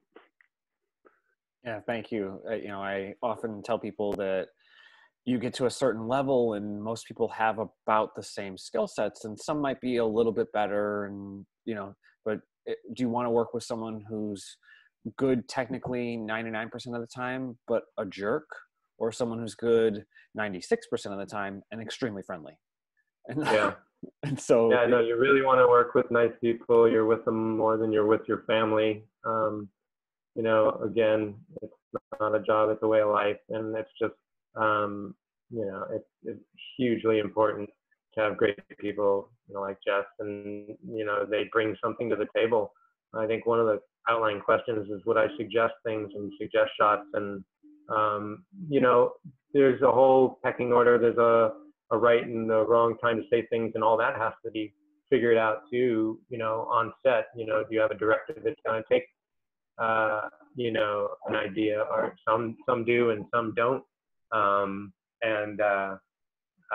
You have to blend into whatever that situation is, whatever that, you know, vibe on the set is. And that's different on every set. You usually get to feel it. Some you can cut with a knife, and some are fairly blasé. You know, working with personalities, I you know, worked with 3 huge personalities on the last 3 projects. You know, and that's a huge challenge. And I had to pull from deep within just to get through the day. You know, of how to react with these actors that, you know, they've had such an amazing career, and you followed them, and then you work with them, and it's very, very difficult. It's you have to deal with that a certain way. You have to swallow your pride in a sense, and you know, you have to be that person. You know, Jim Carrey was very challenging to work with. It was there was a way that we worked. You know, when he walked on set, it was, you know, and there's a few other actors out there that it's all business. You're not yourself during that time. You're who you're supposed to be, and just who you're supposed to be. And you have to blend into that. You have to be a chameleon. You have to really watch yourself. And a few people got bit. You know, I was doing a handheld shot for 18 minutes. I didn't have an easy rig on because I didn't know it was going to be 18 minutes while he was getting his dialogue down. And I was starting to sweat, and I was starting to shake. And I knew not to, you know, make any movements. I've known this. I've been alongside the camera and in the actors' eye lines for many, many years. And some have been, you know, easy with that, and some are very difficult eyeline people. And I took an opportunity to wipe the sweat out of my eye once it started stinging. And Jim eyed me, saw it, I'm right in front of him, and he put his hands up and he said, "That's a cut. You can't do that." And he left for the day. He went home. So, you know, it's a business where does your experiences, where does your schooling tell you anything about that? It really doesn't. You know, it's when you get to a certain level, you're at a certain level. There's definitely a level of on-set presence when actors come to set. You're definitely tight ship. You're ready to go. You're not asking a question. One thing that happened on The Revenant, and it shut down production and took every department into a conference, was it was a very technical movie, and when we would cut, it'd be like, okay, were you there? How was the sound of the boom in the camera creaked? We couldn't get around the tree. There was so much technical questions going that Alejandro stopped shooting and took everyone aside and said, look, when we cut the camera, it's about the actors. And true, this is very true. They're acting their hearts out. Leo was on a stretcher, freezing his butt off, and he's still there, and we've cut, and everyone's worried about what's going on. And he's like, there's no interaction between the director and the actor. And, so knowing that, and that, the way things go, the etiquette, per se, it's huge and it's different in every movie. And comedies, I found, are more difficult and more stressful than the most action adventure movie, because if it's not funny, it's not funny. So, they're striving to make things funny, and it's ever challenging. Going back to, again, your experiences and how to act on a set. When you're on that caliber, there's definitely a huge unwritten rule, and how things are, and it's kind of an unknown rule. I mean, it's just you just acquire it. I mean, you hear stories like this, per se, but other than that, you're just going to work, right? And then you get yelled at, or fired, or not asked back, or there's a lot of that goes on. There's a lot of crew members that aren't asked back because they talk too much, or they make suggestions when they shouldn't, or they're just not part of the team. It's definitely a challenge on the bigger projects to know where your place is. And if you have trouble with focus, you can't miss that. You work with Spielberg, on that shot that I was describing with Haley Joel Osment, where we start Steadicam on him on the bottom floor, and then we go all the way up to the upstairs in a oneer. And we all know Steadicam oneers are the most challenging. I had to get that, and with Spielberg, you get one take, maybe two. That's it. You don't get another one. Some movies you get, with David Fincher, you get 26 takes minimum. So it's across the board differently, but we as camera assistants and crew constantly have to adjust to the style of the project and the people involved. That's great. We've got some comments going about how you need to start your memoirs and a book now, because all this advice is almost too much to take in at once. I would personally, I would reread this. Yeah, it's true, and that's not even the half the stories. It really is, fantastic to be able to look back on. But still, I would say that you can never become too sure of not how many experiences you have. You still have to keep your guard up. You still have to keep your wit about you. You still have to reinvent yourself. Everyone growing up in this technology, there's going to be a technology that you get, down your road, that you're gonna go, wait, this isn't how we used to do it. And that's what I'm going through now. But having to adjust to that has been fantastic. I mean, I think it's a good thing all around, and it's what the business needs, and it's what it is. That's great. Yeah, thank you. Bonnie, do you got another one for us? Yeah, so John, as a director of photography, do you prefer to figure everything out in pre-production, or do you enjoy the process of discovering what's right on set as you're going? I for sure want to have a outline of what's going on, obviously depending on the movie itself and the director. You know, that Four Blood short film that I did around the poker table where everyone ends up dead. You know, that we came into it of just, you know, covering it in a normal way. And at some point I came up with doing it as a oneer with 36 shots, you know, put into one. The first AD flipped out because she knew it was going to be a technical nightmare, which it was.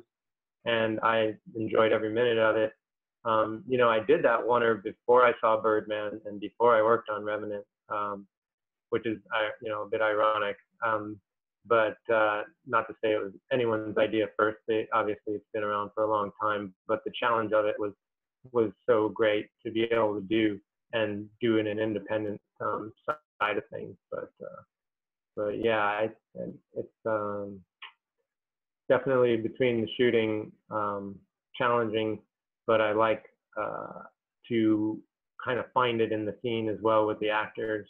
It really depends on the project, but I do like to have an outline of what's going on so we know where our day is. Obviously, everything is in planning and preparedness, and you know, not knowing what you're doing can really come back and haunt you, you know. But I do like the way of finding a scene and finding it with the actors. I mean, we all know we're going to need a wide shot to establish the room and a two shot to, you know, show the interaction, and then close ups to really, you know, identify with the character. And, you know, but with that in mind, I do like to find it and find the scene. And I mean, usually your actors want to, you know, find the scene as well in the environment they're in. But then that also becomes, you know, obviously a challenge. The more setups, the longer your day. So obviously you're always trying to manage that while you're watching a scene evolve. As a cinematographer, you know, I didn't pay much attention to that as a camera assistant. Again, it was more about, you know, making sure it was sharp. That was it, you know, and anticipating where the camera goes next and how to get it there fast. But as a cinematographer, you know, anticipating where the director's going with a scene, laying it out, and still shooting it beautifully, and, you know, backlight when you can, and you know, it's certainly a challenge on the DP side of things, but I do like to have an outline for sure. Awesome. Thank you for that. Yeah. Chris, do you have another one from the audience for us, perchance? Yes, I have one from Howard. What advice do you have for someone who wants to get into the industry with not a lot of experience or any connections? How do you think that they could get their foot in the door? I mean, again, it goes back to just doing it. I think, you know, you evolve yourself every day in what you want to do, whether it's cinematographer, camera assistant, direct, you know, any of the other positions. You just do it on any level. You surround yourself in it, whether it's making your own home movies, you know, that don't go anywhere. They ultimately are school. Every time you do something, it's school. And I really think that the best school is being on set. You know, I mean, obviously there's not many apprentice positions, and those are hard to find, and it is who you know. But a lot of, you know, people will start at a rental house, you know, camera rental house and or wardrobe or whatever, and they'll meet the people that come in through there. And that's ultimately the way. And again, it's your personality, it's impressing them, it's your hard work ethic, it's all of that. And then once you get noticed, you're off to the races. I mean, you know, if you're really passionate about what you're doing, you're going to succeed in it. But yeah, for sure, it's kind of scary in the beginning. It's a shot in the dark. But surrounding yourself around what you want to do, I think, is huge. And not spending time on things you don't want to do. If you have that luxury, obviously, a lot of us, you know, are challenged with, you know, coming in and out of the business and doing other jobs to make money. Because I certainly haven't made as much money as a cinematographer as I made as a camera assistant. to this day. There's been obviously projects that I've done fine with, but ultimately I sacrificed all that for the love of what I wanted to do. I wanted to shoot, I wanted to create and tell stories and use all the experiences I had. But it didn't guarantee me a job or a connection. It actually was very challenging, and more challenging now with a family than when I started out. And I didn't have a huge overhead and family and house and all that stuff. Definitely easier to make those transitions and get to where you want to be when you're young. It's huge. And to be doing it for a period of time, people will just talk to you about you. Well, he's directed all these things, and it doesn't matter if they were tiny, if they were horrible. The fact is you've been doing those things, and ultimately that's gotten me shooting things. Although people do come to me as a cinematographer and they'll say, I want this to look like Revenant, or I want this to look like Blade Runner. And I'd be, well, get a great production designer, because, they're the reason these movies look as well as they do. A lot of cinematographers take credit for the look of a film, and it's hugely on the shoulders of the production designing and a lot of other people that make a cinematographer look so good. I have to give huge credit to a lot of cinematographers that do, realize that it's not just them making everything so great. That's great. Thank you for that. Gabe, do you have another one from the audience for us? Yes, thank you, John. Again, this is from Danon J. He's or she's asking, how does the lighting work on these aerial shots? Do you use sunlight as the source, or do you use some other source of lighting? That's probably reference to Top Gun. Correct. Well, without deluging into the actual cinematographer that shot the movie, all the actual real flying obviously was sun, and they played, the flares into it, and obviously backlight. And Tom Cruise knows what backlight is, so he made sure the plane was flying in the direction that makes him look best. But Claudio obviously would emulate the sun in pretty much a real fashion. Without giving away any of his secrets, because he's just brilliant with what he does. I would think he, naturally put the sun where, in a spot. And we had a gimbal for any of the blue screen work we did, which again was very little. It was almost all practically flown with the actors. And some of the actors got sick and some of them didn't, but they were truly pulling G's, and everything was real. The technology we were able to do compared to the original Top Gun, there was just no way to do that. So that's why I think this movie is going to be amazing in its own right. Is the technology that it has today is what's going to make the movie cool. It's a sequel that picks up right from, where the other movie took off, where everyone is 33 years later. So, again, the lighting, is definitely a natural kind of idea, I think. Awesome. Well, thank you so much for that answer. I'm going to pull a couple from the Q&A myself. I believe that the person asking this question, Logan Schneider. He's asking if the 24 mil PV soft focus lens is still your favorite, and why? Yeah, well, that goes back to Panic Room. A lens was designed by marketing to throw the plane of focus out of focus, which seems like a great idea to the marketing people, but to a camera system, it's not such a great thing. So it's kind of a sore subject. Me and the late Zoran Veslix both were plagued with this lens. He was on Spider-Man, and I was on Panic Room, and the lens was just coming up soft, and just nothing looks sharp, which is kind of what the design was.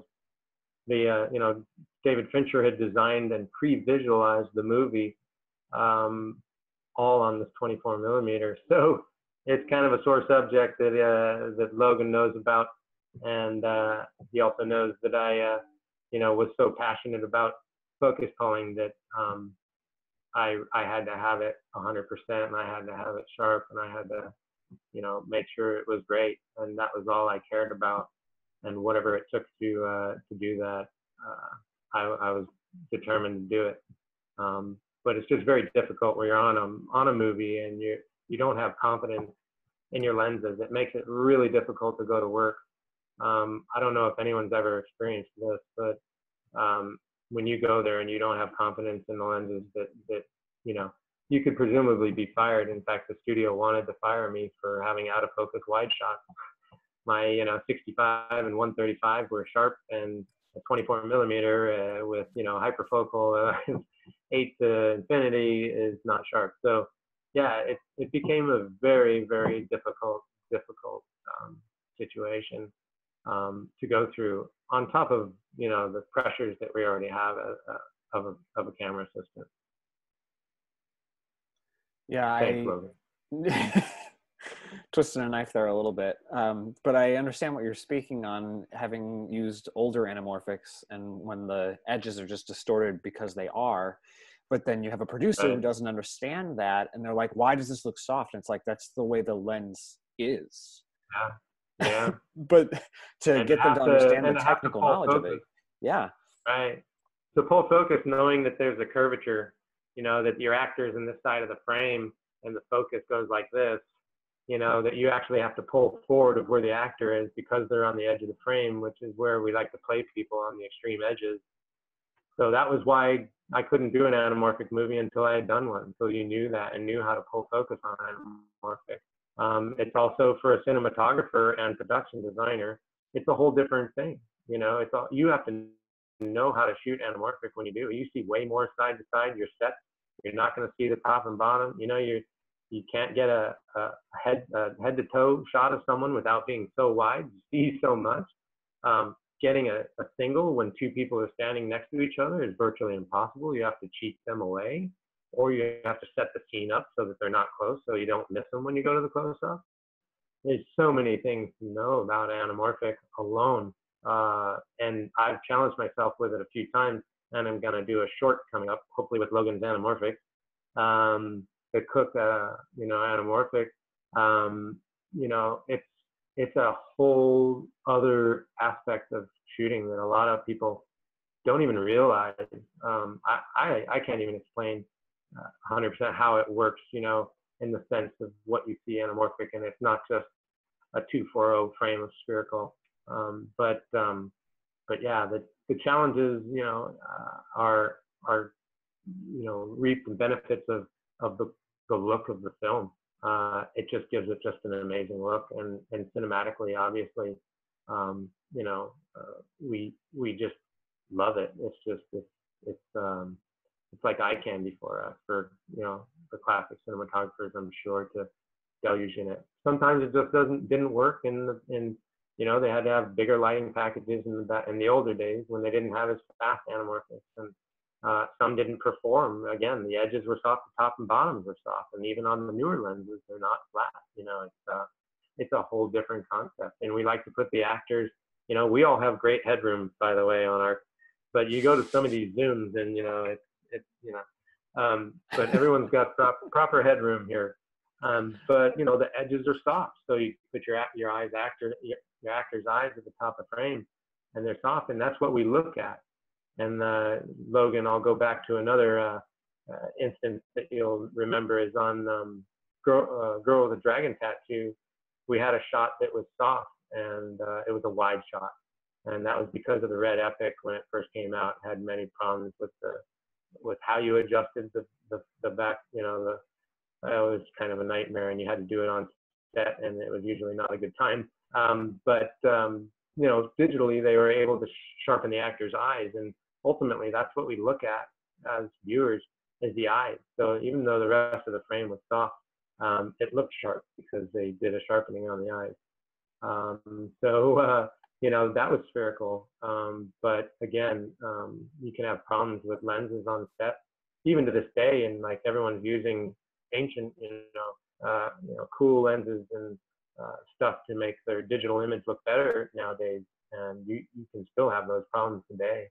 And some lenses, some sets are better than others. And, we would go through weeks of prepping at Panavision to find the right anamorphics, with Dan and Sasaki and the people there. It was a whole process. And we shot test after test to find the perfect set. I had to have a close focus set and a regular set because they didn't do both.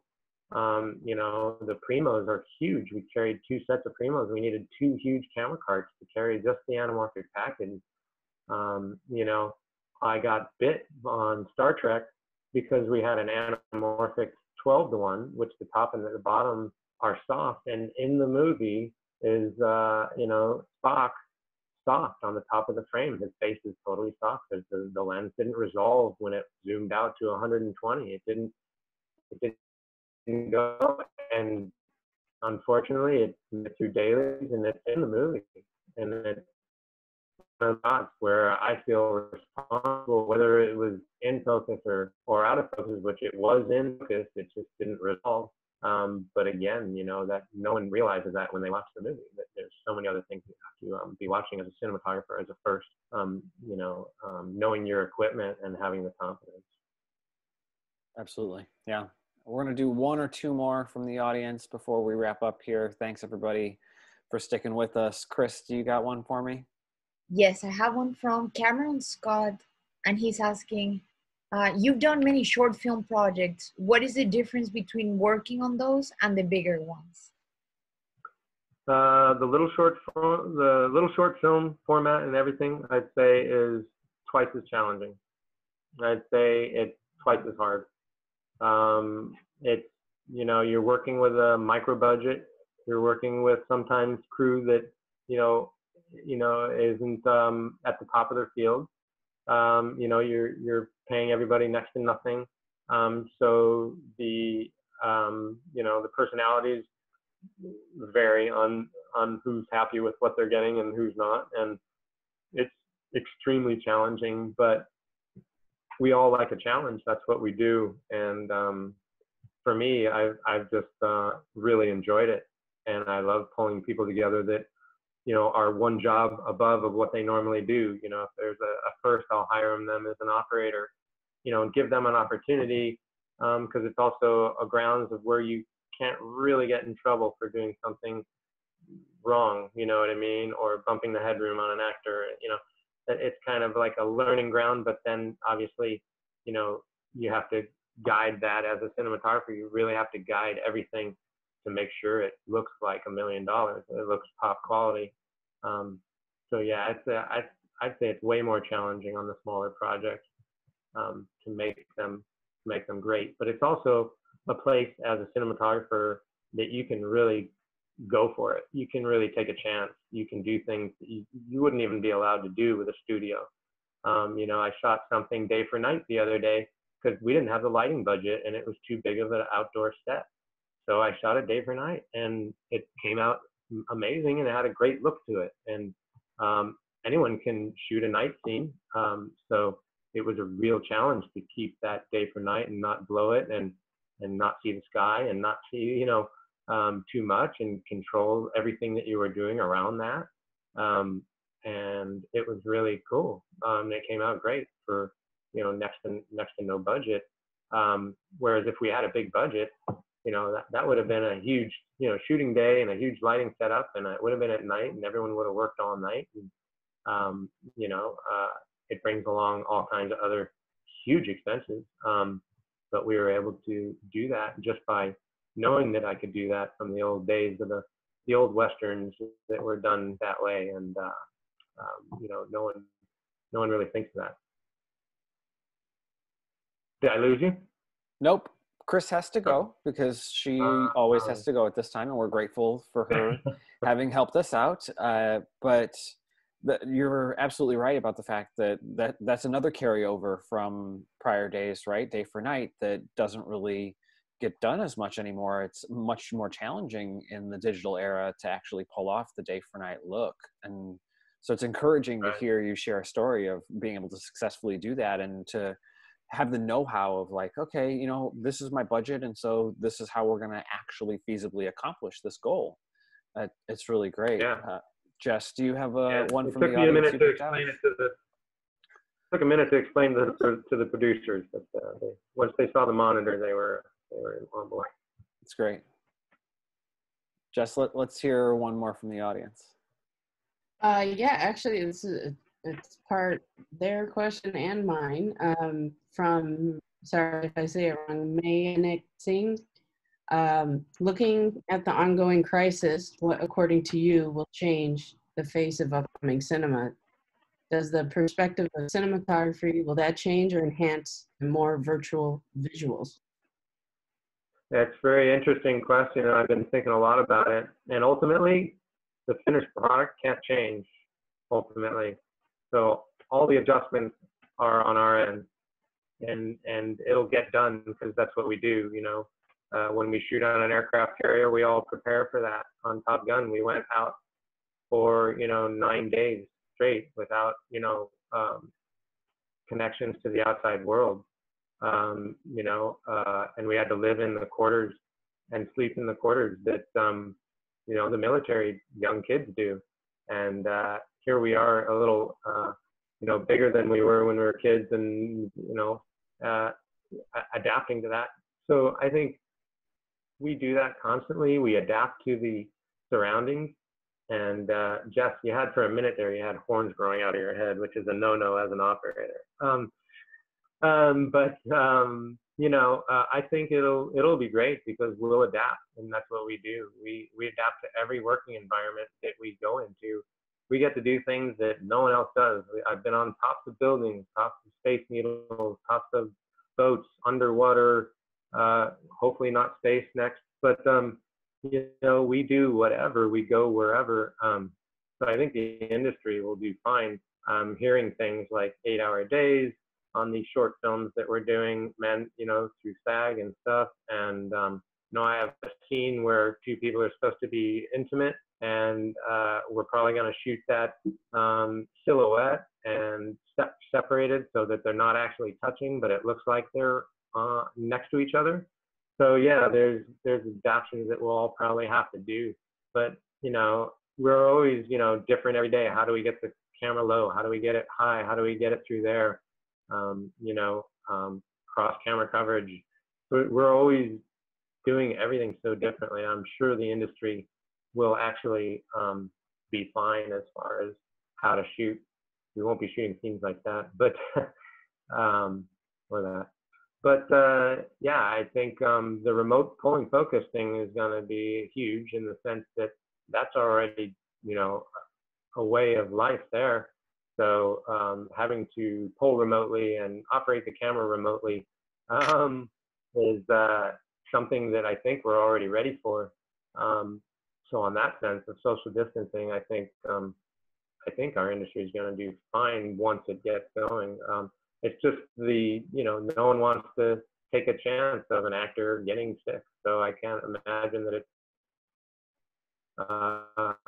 easy to figure out, but challenging again, but that's what we like.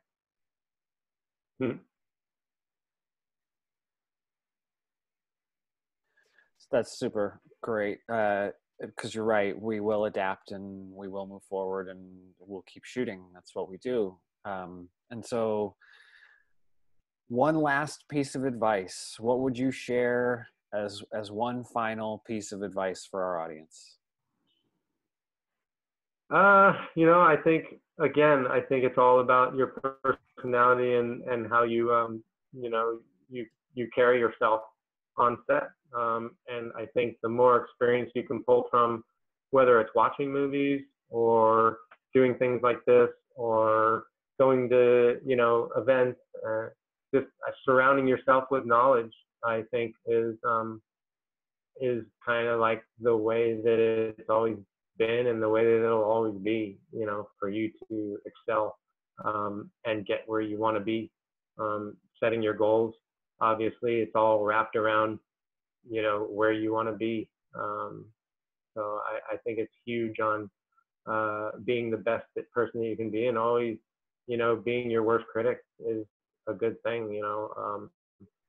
how can I do this better? How can I do this more efficiently? How can I, you know, not react this way or not react that way, or, you know, roll with the changes. That's great.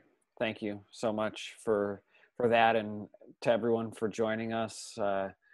Another amazing you, session. No, yeah, we really appreciate your time, and you know, for you to share these stories and the amazing experiences that you've had with us. It's really fantastic, and we look forward to when we are allowed to get together in person again, and we can share even more at that time.